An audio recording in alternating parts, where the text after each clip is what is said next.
গাঁওতে এই কিছুক্ষণ আগ পর্যন্ত এই সংসদীয় আসনে যিনি স্বতন্ত্র প্রার্থী ছিলেন অর্থাৎ তাসনিম জারা, তিনি এখানে বিভিন্ন ভোটারদের সাথে কথা বলেছেন, তাদের প্রত্যাশার কথা জানতে চেয়েছেন এবং তাদের সাথে গণসংযোগ করার চেষ্টা করেছেন। তিনি এখন নেই।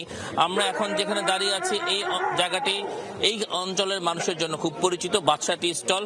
সেখানে কিছু মানুষ অর্থাৎ তারুণ্যের কিছু লোক এখানে দাঁড়িয়ে আছেন। তার তরুণদের সাথে আমরা যদি একটু কথা বলতে চাই, জানতে চাই যে এইখানে যারা আসলে নির্বাচিত হবেন তাদের কাছে তার প্রত্যাশা কি, আপনারা যদি আমাদেরকে একটু বলেন। জিনিসটা হচ্ছে যে এখন আমাদের এই ঢাকা ৯ আসন হচ্ছে একটা মানে কেন্দ্র একটা অভিমুখ। তো এখানে দুটো হ্যাভিয়েট প্রার্থী, যেমন হচ্ছে আমাদের সৌদি হাবিব ভাইয়া এবং আমাদের সৌদি জারা আপু। তো এখন দুজনের থেকে কিন্তু অনেক শ্রদ্ধাভাজন এবং একে অপরকে খুবই শ্রদ্ধা করেন।